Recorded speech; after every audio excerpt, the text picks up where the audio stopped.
You're pathetic. You're a loser. Get over yourself. Why don't you play a good deck like Invokes? What is going on, guys? Rogue TCG here, bringing the Yu-Gi-Oh! TCG deck profile you all voted for, and I am very happy to be bringing it to you. Here is Dogmatika. Now, this deck I've covered a handful of times before on the channel, but every single time I've covered it, I believe I've focused on the ritual form of the deck. And today I wanted to bring back a little blast from the past, being Dogmatika Invoked Shaddoll. Now, this deck is a bit dated.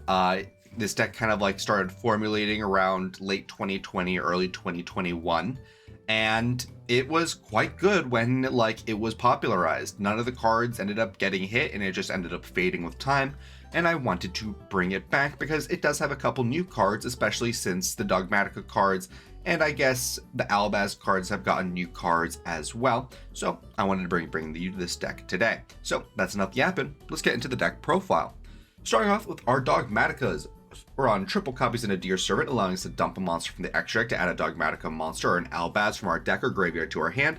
This is attack less than or equal to the monster we sent to the graveyard, and then we're locked out of the extra for the rest of the turn. Keep that in mind, rest of the turn. Then we are on triple copies of Ecclesia. On summon, this card allows us to add a Dogmatika card from our deck to our hand, except for itself, and then we're locked out of the extra for the rest of the turn. And if there's an extra deck monster on the field, we can just special summon it from our hand. Incredible card, allows us to grab more resources. It's just one of the cards in our engine that makes the deck tick. We're also on one copy of Dogmatika Fleur-de-Lis the Knighted. During the main phase of a monster, special summon for the extra deck is on the field. Quick effect, we can special summon this monster from the hand. Then if you control another Dogmatika monster, we can negate the effects of one face-up monster on the field until end of turn. That is non-targeting negation, which is very strong. And it also has the effects when your Dogmatika monster declares an attack. You can make all Dogmatika monsters you currently control gain 500 attack, and that is a permanent buff, but you can only use each effect of Fleur-de-Lis once per turn. Very strong card. We don't really want to be seeing this card all too frequently. We mostly want to be searching this card with either Titanic Clad or Ecclesia, so we are only playing the one copy. Speaking of a card we only want to be searching off of Titanic Clad or Ecclesia, or I guess the Dear Servant, we're also on one copy of Dogmatika Maximus, allowing us to banish one Fusion, Synchro, Xyz, or Link from our graveyard to special summon it from our hand, and then during our main phase we can activate the effect to dump two monsters with different names from our extract to the graveyard, and then our opponent has to do the same, and then we're locked out of the extra for the rest of the turn. Fantastic card, lets us dump resources to the graveyard, which we can use to fuel our Shaddoll plays, our Dogmatika plays, our Invoked plays. We can use all of those in order to make our plays even stronger. So it's a fantastic card, and I don't think you can make a Dogmatika deck excluding this card. But that's it for our Dogmatika main deck monsters. Now let's cover the rest of the Dogmatika cards. Being triple copies of Dogmatika Punishment, we can target a face-up monster our opponent controls, send a monster with an equal or higher attack from our extract to the graveyard, and if we do, destroy the targeted monster. Until the end of our next turn after this card resolves, we cannot special summon monsters from the extra deck, and we can only activate one punishment per turn. Really crazy card, allowing us to pop a card on field and then dumping a resource which we can use to get even more advantage is fantastic.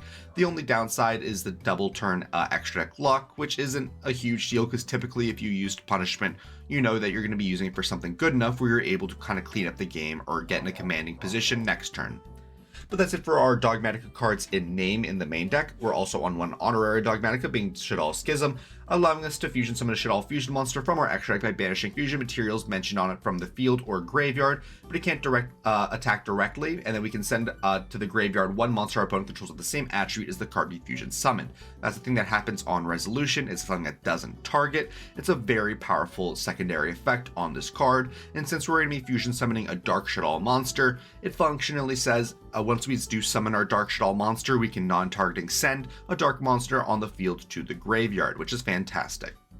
But that's it for our Dogmatika cards and our honorary Dogmatika cards. Now let's get into our Invoked engine. Our Invoked engine is a fusion archetype. If you don't know what Invoked does, it's a very repeatable archetype that functions on fusing from the graveyard typically, and the entire Invoked engine basically allows you to reset itself at the end of the combo. So we're on triple copies of Meltdown, preventing our fusions from being interrupted, as well as adding an Aleister and the Invoker on activation. Powerful effect is just here to add Aleister, as well as one Terraforming, just another way to add Aleister. Speaking of Aleister, here's Aleister. On normal summon, we are able to add an invocation from our deck to our hand, and then it's a mini Honest for our fusion monsters. Speaking of Invocation, here's the card itself. We're on double copies of Invocation, allowing us to fusion summon one fusion monster from our extra deck using monsters from our hand as fusion material. If summoning an invoked fusion monster this way, we can also banish monsters from our hand and or our field and or either player's graveyard is fusion material. If this card is in your graveyard, we can target one of our banished Aleister the Invokers, shuffle this card into the deck, and if we do, we get to add the Aleister back to our hand, resetting the entire line. Now, this card is fantastic because it also allows us to banish cards from our opponent's graveyard, meaning when this deck is going second, we're able to banish cards like the Fiendsmith, like the Fiendsmith Desiree out of our opponent's graveyard, the Lacrima main deck monster. We're able to banish all of that and turn off our opponent's interaction prematurely if they do not respect the invocation activation. So we are playing that, and I think Invoked has a pretty alright matchup in the meta at this moment.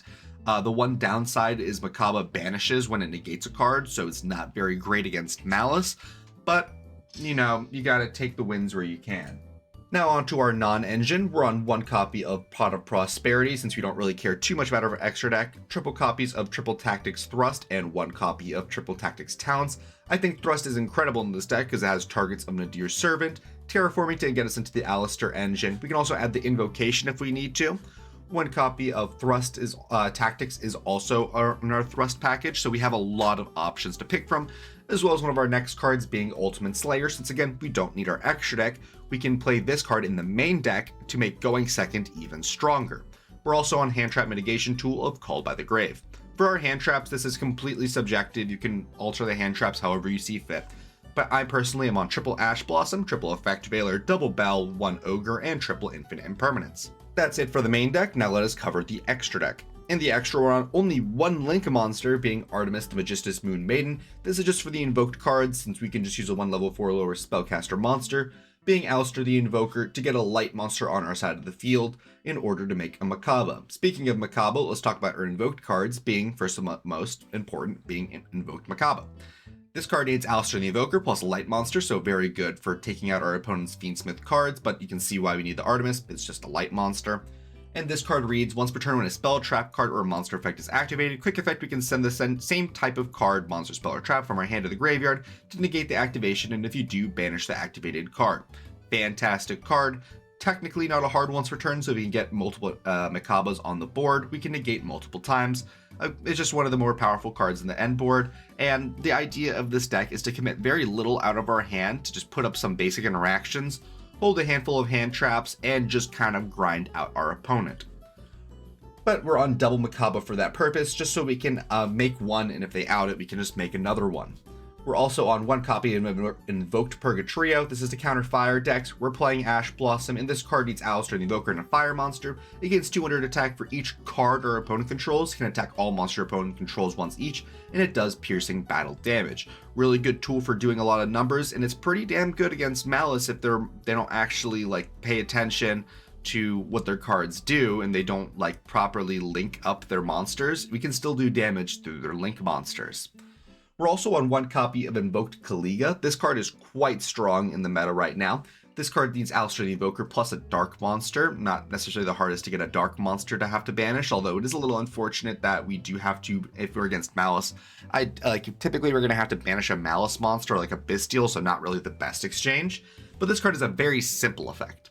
Each player can only attempt to activate one monster effect per turn. Each player can only attack with one monster during each battle phase. It just slows the game down to a halt, and if our opponent doesn't have any spot negation that they can use to deploy against this card, typically this is going to mean the game's going to slow down, and then once we start our turn, we're able to just remove our Kaliga and pop all the way off. And then for our last invoked card, we're on one copy of Invoked Agades.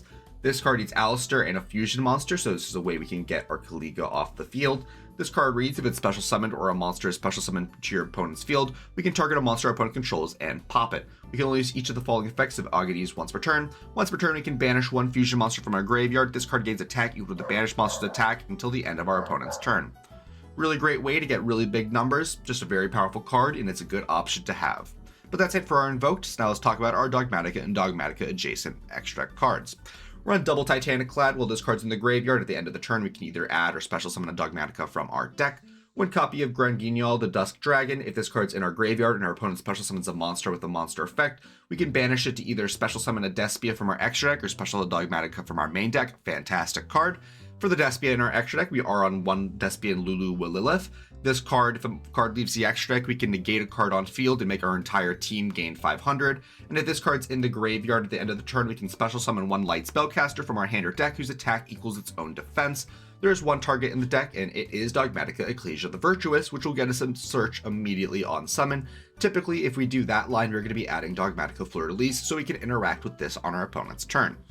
But that's it for our actual Dogmatika cards in name. We're also on double copies of Elder Entity Intis. When this card's sent to the graveyard, we can just pop a card on field. That isn't a once per turn. One copy of Aggregator. If this card's sent to the graveyard, we can target a card on field, negate its effects till end of turn. One copy of El Shaddoll Apkallon. When this card's sent to the graveyard, we can add a Shaddoll card from our deck to our hand and then discard a card. And El Shaddoll Winda, must first be fusion summoned, can't be destroyed by your opponent's card effects. Each player can only special summon monsters once per turn while this card's face up on the field. And if it's sent to the graveyard, we can target a Shaddoll spell or trap in our graveyard and add it to our hand. That last effect isn't really relevant because we aren't playing enough Shaddoll spell or traps in order to, do that consistently enough where that's actually relevant. However, the main reason we are playing this is a floodgate that protects itself that we can easily make, because the idea is if we get Maximus on the field, we can go Maximus to dump 2. Typically, it's going to be either Yugioh or Titaniclad plus an Apkallon. Apkallon is then going to trigger, adding us our Shaddoll Schism. Then we can set our, and then discarding a random card. Then we set the Schism. In our opponent's turn, we can go Schism, banish Titaniclad plus Apkallon because it's a Shaddoll plus a Dark. And then we can make an El Shaddoll Winda, send a dark monster upon control to the graveyard, and now they are under Winda. That's kind of the whole premise of the deck, to be honest. It is a little bit, I don't want to say scummy, but you are kind of relying on taking your wins off of your opponent misplaying into your, floodgates, I guess. Because the main idea is to be playing Kalika plus Winda, or, Winda plus Makaba, just a floodgate plus something else in order to kind of fuck our opponent up.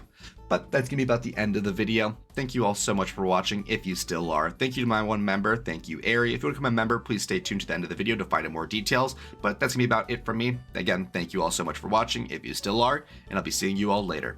Bye-bye.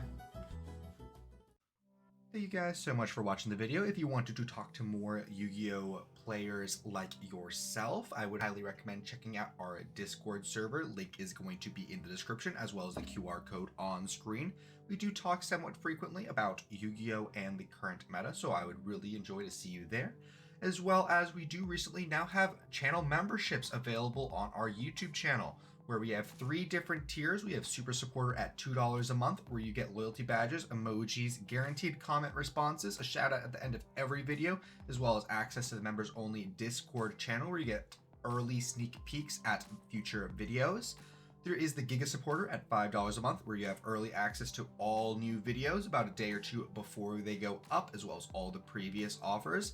And for $15 a month, we do have our final tier, which is going to be Femboy Fanatic. You get a guaranteed customized video every single month, as well as 1 hour of my time. Could be for anything you'd like. You want a duel? Absolutely. You want me to help build a deck? Absolutely. You want to play some Helldivers? Sure. I'll do anything for an hour once a month. But supporting does help me out quite a lot, and it does help me produce all of these videos. So thank you guys so much for watching, and I'll be seeing y'all later.